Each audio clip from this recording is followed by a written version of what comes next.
to allow one public speaker, and that is Mike Sobola.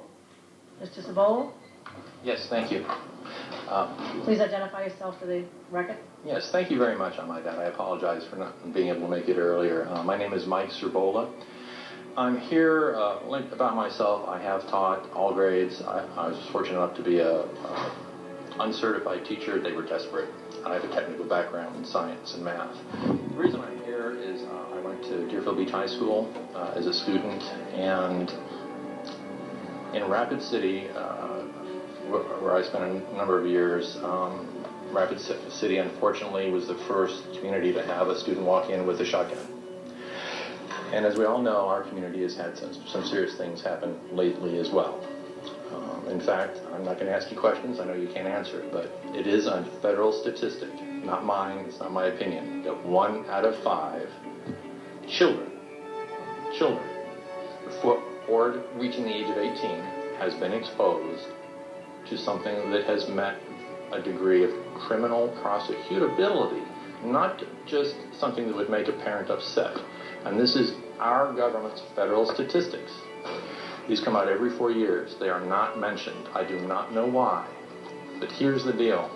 There's nobody between those kids and what's happening to them other than you. There's no one who has a hat whose job it is. The people who gather the statistics, our federal government, also gather statistics on how much salad they're eating and a bunch of other things. That's what's published. This statistic has been out there for a decade. I wrote about it 15 years ago. I'm not the only one. I don't want to discuss this statistic. That's not why I'm here. It is 1 out of 5. You can look it up. So whose job is it? You are the only ones who can do anything. Okay? First off, how can you do it? It's not your job. Who's going to let you? And what can be done? Triage. You can find out what the numbers are.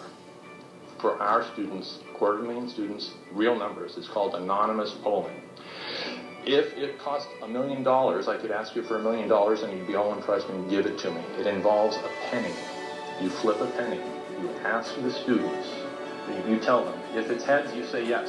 If it's tails, you answer the question. I had planned on giving you each a penny and inquiring as to whether your favorite pie was apple or pumpkin.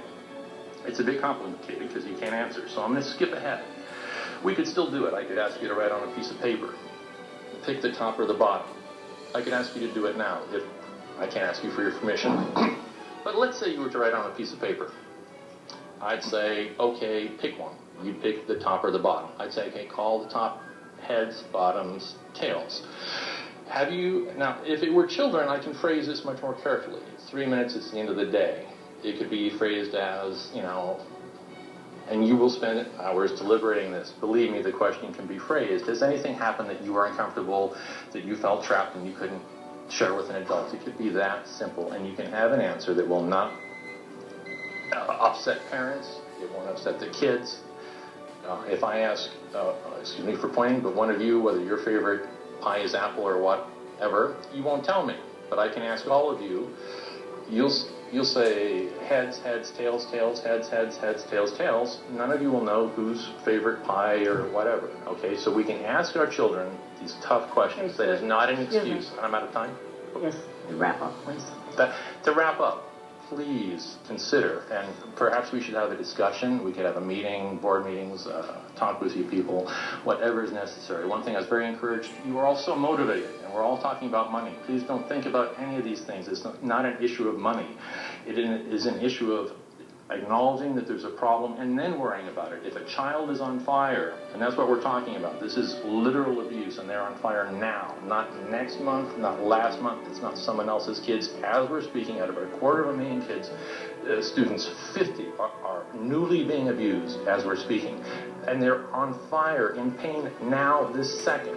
So it is not a matter of whose hat is it. The CDC quietly changed the rules on everyone and mentioned, oh, by the way, this is transmittable community-wise, not familially, not within families. But if you're born within a community that starts to exhibit these problems, culturally, our brains respond. I can be raised in a convent. My brain will respond to what your children do. Do you understand this? If you don't, you need to. It is your responsibility. It is not a matter of a child being abused and they'll get over it. It is a physical change. It is not that they are thinking short. Sir, your They time are is short. up. Their legs have been cut off. Sorry. Flip the coin, please. I would love to talk to you at a later point about this. It is very important. All our kids, we can find out now what the real numbers are. Thank you. Thank you, sir. Okay. The business of the school board of Broward County is now complete, and I am adjourning this meeting. Thank you, everyone. A long day.